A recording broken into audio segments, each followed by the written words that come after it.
Hello, so welcome back to another lecture on speech processing. Today I'm going to be talking about a very important idea called language modeling, which is not only used in speech, it's used a lot in text processing also, natural language processing. And this is something that you encounter in everyday, life. Okay, so things like even when you're doing your autofill, right? When you're typing something on Google or something, right? Or you're typing something on your keyboard, right? On your mobile phone, right? You do see it actually suggests some word, and often it predicts quite well. I mean, it predicts the next word. And actually gives you a choice, and then you can just click it instead of typing that entire word, right? Especially if they're long words, when it suggests, you normally click so that you don't have to type, right? So all of these are manifestations of the language model. So what is a language model? So language model is also sometimes called the grammar. Okay, so basically it is every language has a nice grammar structure, right? And so some words follow some words in a you can't randomly, if I'm giving this lecture, I cannot say sat, rat, mat, cat, speech, recognition, voice, ear, brain, something like that. I can't keep saying like that, because you want you don't see a pattern there. I mean, it seems to be some jumbled set of words just that I'm speaking at you, right? I had to think, so I was slow, but you can speak fluently gibberish language, right? But that is not what is, as I keep saying, what is the primary purpose of speech, right? The primary purpose of speech is to communicate, to send a message, so that the receiver knows that what is it that you wanted to say, maybe act upon it, or may use that information in some way, right? So it has to be something which the receiver also makes sense of, right? And so language model is a very important aspect of it. So before that, I just wanted to revise what we did last class. So I had introduced this term called lexicon or dictionary. So remember, in speech, phonemes are the basic units of sound, right? And all spoken words are formed by concatenating these phonemes, right? So basically, what we want interested in real world is words, right? So not the phonemes, but words are what are more meaningful for us, right? So when I say good, I am good, right? So I is one word, am is one word, good. So these words are what makes sense in English or any of these languages, right? So we are interested in words, but the modeling that we did was, we said that in any language there are only 44 sounds, or 46 or 850 or 56, usually in the range of 44 to 40 to 60, right? Some of them have fewer than 30, but very few languages. Most languages are in the ballpark of 44 to 40 to 50, 60 kind of thing. Okay, so the link between those phonemes, or what we call as subword units, or the context dependent phones, I introduced this idea of two things, a three-state model, and then each of the three-state model, depending on the left and the right context, could have another model. So the sound ah itself, depending on the left and the right context, could have 43 left and 43 right, 43 squared different models for ah itself. Similarly, 43 different models for e itself, right? So that is another aspect, right? But so we can have context dependent as a subword unit, right? But the basic idea is that ultimately I am interested in getting to the words, right? And so what we are doing is basically mapping these sounds or the phonemes that our HMM-GMM, right, for speech. So remember, these are the states, these are the hidden parts that I try to get from my speech signal. From the acoustic waveform, I try to take frames, 25 millisecond, get the log Mel filter bank. From that, I try to, these are the observable states. From that, I try to find the underlying, sequence of sounds. So the sequence of sounds might come out to be something like this. So movie. So I can get a sequence of sound like this, and then I know that this actually corresponds to the word movie, right? Or when I say starters, then so I get these sounds st, s, t, and all that, and then I know that the corresponding word is starters, right?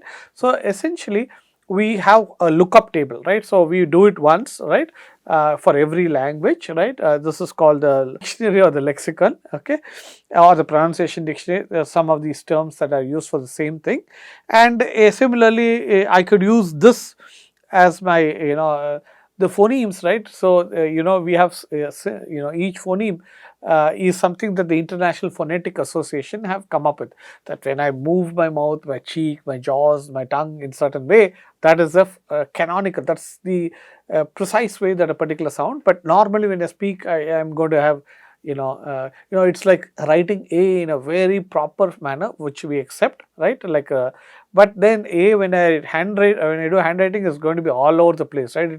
It's never going to look at the like the canonical A, right?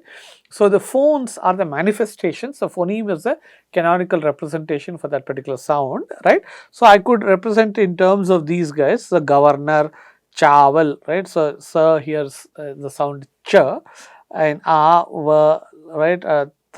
Takrar, majboor, whatever it is, right? So my Hindi is not good, but something like this, right?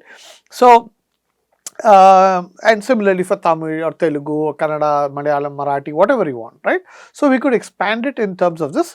So the problem is reduced, right? So irrespective of the words that are there in the language, my recognition job is to only recognize a sequence of sounds, and then I use a lookup table to get the words, right? So therefore, the acoustic models or the GMM, HMM worry only about the phoneme expansions, okay? And then the lexical the pronunciation dictionary or the lexicon will then convert the sequence of sounds to words, right? And that's why it's also sometimes called the pronunciation dictionary and so on, because in English this is much more important. In Hindi or in many of the Indian languages, we are highly phonemic. I'll come to that. So so in English, for example, if I write, this is the written, right, cut, C-U-T, right, and so U here is kh, kh, kh, t, right, and when I say put, it's pa, u, t, right, but if I write movie, right, and that's where you're saying m, u, right, pu, pa, u, and mu, ma, u, vi, right. So you see that even though I've written it as O, it's actually sounding similar to whatever you say input, right? So the phoneticians listened and actually used the correct representation for the different sounds here, right? And that is why in English it's a lot more difficult, okay? However, if I mean, these are just symbols, okay? So these are some things that the IPA, the International Phonetic Association, and this is written in this way because when you want to type on a computer, so these are more for computer purposes, for electronic purposes, we have started writing these different sounds in terms of this. But these are just some symbol that I'm using for a particular sound. I could use anything, right? So and therefore I could even expand as ch, well, whatever it is, right? So those are also allowed, okay? So that is when you say you try to write it in terms of the UTF expansions and try to do it, okay? So in the bottom line is Indian languages are much more phonemic, so it's pretty much like what we write is what we speak, right? So it's easier to build a pronunciation dictionary for Indian languages, but it's a lot more difficult for a language like English, where some expert actually has to sit, listen, and I can have different variations, right? So for example, schedule is the way that Americans pronounce that, whereas the British say schedule. Even Indian English we say schedule, right? We say lots of things that are peculiar for Indian languages also, right? And so vitamins, different places have different things, right? So these are things that have to be. So when I write schedule, that's why depending on whether you're talking about a British spoken language or an American, both in English, British English or American English, the pronunciation will be different, right? So, and similarly, the pass, right? Pass. That's how the British guy is going to say, but an American, same English, right? It's English language, pass the water, right? So, so there is a difference in sounds, right, that we produce, okay? So, that is the part about the pronunciation dictionary that I talked about.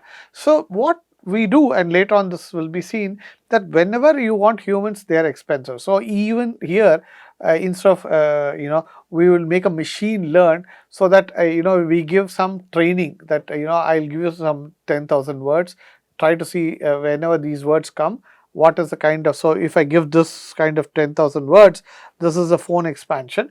Then we try to have some machine learning algorithm that tries to see that when a new word comes that it does not see, can it still expand and get the correct phoneme sequence. And to a great extent for English, you can do if you have reasonably big vocabulary, and therefore, and a lot of data, of course, and that is called grapheme to phoneme things. So this was something when we are using pronunciation dictionary.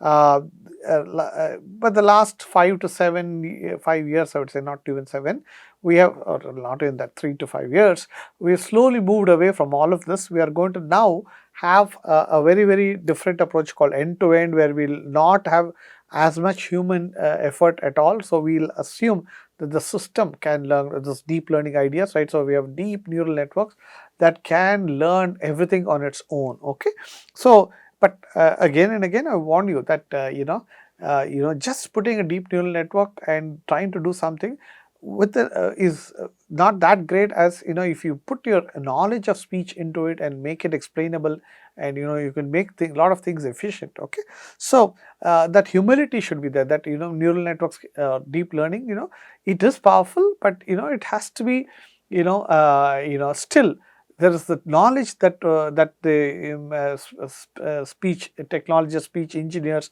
over so many years have acquired. Those also are important, and when you put them, you can even make better systems, right?